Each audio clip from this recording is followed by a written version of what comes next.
अभी बस ये फाइनल की तरफ आ गया, मैंने फाइनल रूप दे दिया इसको। जैसे गुलाम हैदर आता है तो ये केस एंड की तरफ है, इसकी गवाही कर दी जाएंगी, फिर मैं केस अपना आप संभाल लूंगा, इसके बच्चे इसको दिलवा देंगे और हम सब की ये मुहिम जो है वो कामयाब हो जाएगी। और सीमा हैदर है जी वो जी लटकी रहेगी, उसको सजा दिला देंगे, जब जाएगी जब चली जाएगी उसका बात का मसला है, लेकिन ये बच्चों का मसला हल हो जाएगा। बिल्कुल सही जी बात, सर एक और बिल्कुल सही।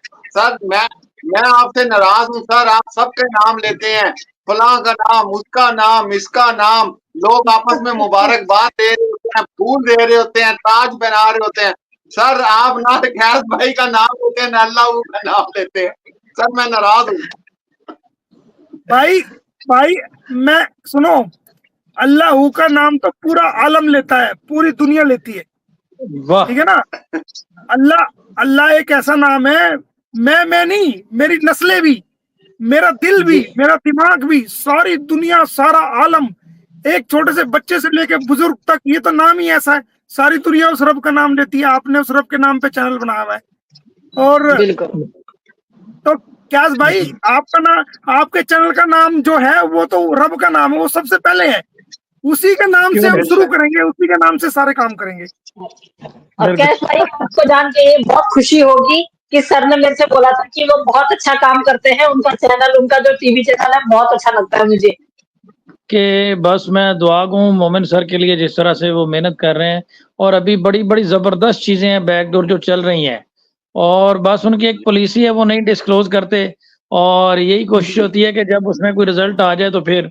लेकिन 2-3 बड़ी अहम अपडेट हैं। ये भी पता चल रहा है कि शायद वो जो यूपी स्टेट वाला केस है वो भी ऑलमोस्ट खत्म ही है, और किसी भी टाइम इसको वापस भेजा जा सकता है। तो सर इस हवाले से कोई बात आप करना चाहेंगे? देखिए इतनी जल्दी तो मैं इसको फ्री में खाली हाथ तो मैं यहाँ से जाने नहीं दूं, ये जी बात भी पक्की है। बिल्कुल सही। बिल्कुल सरकार भी, ये एक वकील के अंदर ताकत है कि सरकार अगर इसको डिपोर्ट करना चाहे और वकील खड़ा है, और जो मुकदमे पेंडिंग है, जो दूसरे मैंने मुकदमे डाल रखे हैं, जब तक उनकी क्लियरेंस नहीं होगी, जब तक ये वो नहीं डिपोर्ट भी जाएगा, नहीं हो सकती, जब इसमें तक कोई शक नहीं। क्योंकि सरकार जो डिपोर्ट करती है, पहले ये रिपोर्ट लेती है गृह मंत्रालय से, होम मिनिस्ट्री से, और कोर्ट से, और लोकल पुलिस से, कि इनके खिलाफ इसके अलावा कोई और दूसरे मुकदमे पेंडिंग तो नहीं है। तो जब वो रिपोर्ट जाएगी तो 14 मुकदमे निकल के आएंगे, 14 मुकदमे। सर तब पता चलेगा ये जो केसेस किए हैं इसका मजाक उड़ाना था या इस पे रोना था। हाँ, तो फिर अगर वो पेंडिंग है तो ये डिपोर्ट नहीं हो पाएगी, और उसमें सजा बिल्कुल कराने के बाद उसमें सजा कर लेगी, भुगत लेगी, फिर शौक से जाए, हमें क्या करना है। बिल्कुल सही बात है। मोमिन सर की मौजूदगी में कैश भाई नीचे कुछ लोग कमेंट कर रहे हैं हैदर भाई के लाइव को लेकर, तो मैं उस हवाले से सिर्फ इतना ही कहूंगा कि वो मेरे भाइयों की तरह हैं, और मेरी अगर उन्हें कोई बात लगी है, और सिर्फ एक पॉइंट पे मैंने बात की थी, मेरा चैनल भी वहां पे पड़ा हुआ है, पूरी वीडियोस देख सकते हैं, 2 वीडियोस लगी थी, वो भी सिर्फ हंसी मजाक में लगी थी, क्योंकि शायद वो एक मैं मैसेज उनको देना चाहता था, क्योंकि मेरा टेलीफोनिकली उनसे रब्ता नहीं हुआ। एनी हाउ मैं इसमें सिर्फ यही बात करूंगा कि अगर उनकी दिल आजारी हुई है तो मैं नहीं है कि उसमें मेरा उनसे कोई मुकाबला है या कोई ऐसी बात है, और या उसमें कुछ ऐसा इशू है, तो मैं उनकी तरफ से माजरत करने के लिए भी तैयार हूँ। और आज मैं लाइव में आया भी इसीलिए था, मुझे था कि मोमिन मलिक साहब भी होंगे और शायद हैदर भी लाइव में आएगा, तो कल भी जब शायद भाई के साथ लाइव में थे तो मैंने कमेंट इसीलिए किया था कि उनका अगर कोई है तो मैं फेस टू फेस, ये नहीं कि मैं उनको कुछ जाके वहां पे डिग्रेड करना चाहता था या कोई ऐसा मामला। तो मेरी तरफ से ये मामला क्लोज है, किसी किस्म की कोई बात नहीं होगी। और बस मैं तो इसमें यही कहूँगा जी। बहुत अच्छी बात है। आपको देखो, वो रामे साहब मैं आपको बताऊं, आपको देखो, कई बार आदमी कहना कुछ चाहता है और वो मुंह से निकल कुछ जाता है, उसका मोटिव मकसद कुछ और होता है। बिल्कुल सही बात है।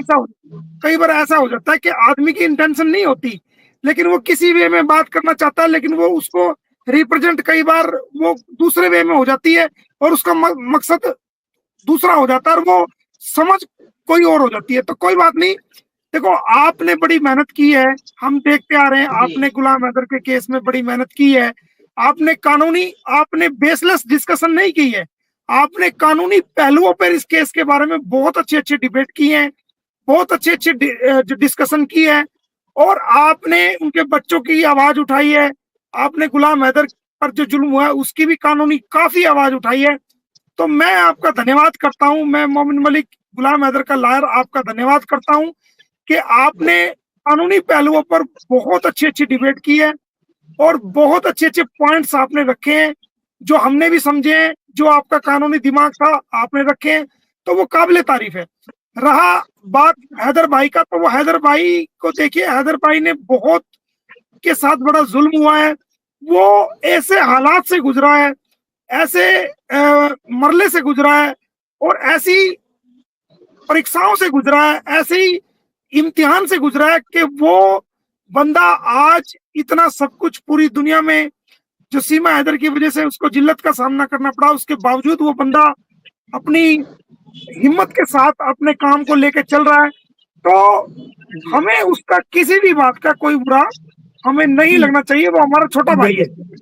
बिल्कुल सर, बिल्कुल आपकी मौजूदगी में सर मैं ये बात ऑन करता हूँ, और मैंने इसलिए बिल्कुल मेरे दिल में सर कोई है भी नहीं, और आज भी मैंने भी एक अपने प्लेटफॉर्म पे भी मैंने छोटा सा लाइव किया, तो उसमें भी मैंने यही बात की है, और इंशाल्लाह आप बड़े भाइयों की तरह हैं, आप मेरी तरफ से कोई ऐसा नहीं देखेंगे कि किसी किस्म की कोई बात। और पहले जी जी बिल्कुल, बहुत अच्छी बात है, बहुत ही अच्छी आपने जो गुलाम हैदर से सार्वजनिक रूप से ये कहा कि आप हमारे भाई हैं, अगर मेरी किसी बात से दिल आजारी हुई है तो आपने उसके लिए एक्सक्यूज किया है, ये बात आपकी बहुत काबिले तारीफ है। और मुझे लगता है कि हैदर भाई को भी अब सब चीजों को भूल करके आगे बढ़ना चाहिए, हम सबको मिलके इस काम को, क्योंकि ये अब फाइनल की तरफ आ गया है, हम सबको मिलके ये हैदर का काम करना है, उसके बच्चे दिलवाने हैं और इस काम को अंजाम देना है। तो हम सबको इंसानियत के नाते, जात पात ऊंच नीच एक दूसरे की बातों को बुलाकर, गम गिले सिकवे बुला करके हमने इंसानियत के नाते इस बात को रखना है। और शाहिद भाई का भी मुझे एसएमएस आया था, तो उन्होंने कहा था कि फयाज रामे साहब को मेरी तरफ से भी धन्यवाद कीजिएगा, और हम सब साथ हैं जैसी। और कैस भाई के लिए भी उन्होंने बोला कि कैस भाई की तरफ को भी मेरा धन्यवाद कीजिएगा, और हम सब जैसे पहले आवाज उठाते रहे हैं, आइंदा उससे 4 गुना जोर और शोर के साथ हम इस आवाज को उठाते रहेंगे, और जब तक ये और इकट्ठे सेलिब्रेट करेंगे जब ये बच्चे गुलाम हैदर को मिलेंगे। तो हम सबका एक ही मकसद है, किसी को नीचा दिखाना मकसद नहीं, किसी को ऊंचा उठाना मकसद नहीं, हम सबका एक ही मकसद है। जो हमारे भारत के लोग हैं, जो हमारे भारत के यूट्यूबर हैं, हमारी बहनें हैं, माएँ हैं, हमारी आस्था बहन है, शरीता बहन है, और जो हमारी मंजू गोस्वामी है, और जो हमारी श्रावणी बहन ने भी बहुत ही, जो हमारी एक बहन है श्रावणी मिश्रा, उसने भी बहुत अपनी कोशिश की है किसी लेवल तक। तो उन्होंने 2 दिन पहले मैंने मुझे किसी ने भेजा उसकी कटिंग करके, उन्होंने ये कहा कि जी अगर मैं गलत करूंगी तो मुझे मेरा भगवान देख रहा है। तो जो इंसान इस बात को कह रहा है कि मुझे मेरा भगवान देख रहा है अगर मैं गलत करूंगी, तो हमें उनको भी साथ लेके चलना चाहिए, क्योंकि उन्होंने ये जो बात कही है ये बहुत बड़ी बात है। तो वो भी हमारी बहन है और वो भी काफी दिनों से मेहनत कर रही है। उसके अलावा जो हमारी दूसरी बहनें हैं वो भी काफी मेहनत कर रही है, तो जिनके नाम मैं अभी नहीं ले पा रहा हूँ, तो वो काफी, एक काका गुजर है, सूर्य वर्मा है, और बहुत से नाम ऐसे हमारे हैं, एक साक्षी है, कविता है, और बहुत सारे हमारे ऐसे नाम हैं। एक स्वीटी है, हमारी स्वीटी बहन भी है एक हमारी, वो भी एक चांदनी लड़की है, बहुत अच्छा वो बोलती है, और बहुत सारे यूट्यूबर हैं जिन्होंने इसको रात दिन उठाया। एक सुनीता गुजरी है, एक सरिता है, एक सरिता कटायत है जो हमारे सामने ही बैठी हुई है। तो वो सारा मतलब पूरा, आपके भी शाहिद भाई हो गया, तनवीर है, तनवीर थोड़ा थंबनेल में गड़बड़ करता है ये मैं कह रहा हूँ, लेकिन वो आवाज, लेकिन सुनो, वो थंबनेल में गड़बड़ करता है, ये बात तो मैं उसके मुंह पे भी कहता हूँ, लेकिन वो बच्चों की आवाज तो उठा रहा, बहुत दिनों से उठा रहा है। सर मेरा सबसे पहला इंटरव्यू तनवीर भाई के ही चैनल पे आया होगा, जब ये केस शुरू हुआ था, उन्होंने ही मतलब शुरू किया। और आजकल तो किंजा भी बड़े धुआं उठा रही है, वो भी काफी आवाज उठा रही है, आपको पता ही है। उसने सुनो क्या है? सर मेरी किंजा ने सीमा हैदर की ऐसी सी वीडियो लेके आई है जो ये कहती थी कि पाकिस्तान में मारा जा रहा है, पीटा जा रहा है और मैं परेशान थी, मेरे पे जुल्म होता था, मेरे पे बुरखे में रखते हैं, महिलाओं को मारते हैं, पढ़ाते नहीं, लिखाते नहीं। वो किंजा ने ऐसी ऐसी वीडियो दिखाई कि सीमा की सारी बात एक्सपोज कर दी। तो वो धुएं तो उठा रही है ना आजकल। उठा रही है बिल्कुल बिल्कुल सर। एक खास रिक्वेस्ट है अरशद मीनू के लिए कुछ बेचारे अरशद भाई भी बहुत आप सभी उठा रहे हैं। आजकल मेरी आवाज दबी है, बाकी बहुत सब बुलंद आवाज कर रहे अरशद मीनू के लिए मैंने रिक्वेस्ट कर दी थी। उस बेचारे ने 1 साल से बैनर लगाए हुए हैं, वो पासवर्ड पकड़ा हुआ है और बॉर्डर पे खड़ा हुआ है, वाघा बॉर्डर पे। तो वो लगता है कि अभी पार करने वाला है ना वाघा बॉर्डर। और सर उसको भी बुला लेना जब हैदर आएगा, वो बेचारा मेरा भाई भी चला जाए वो।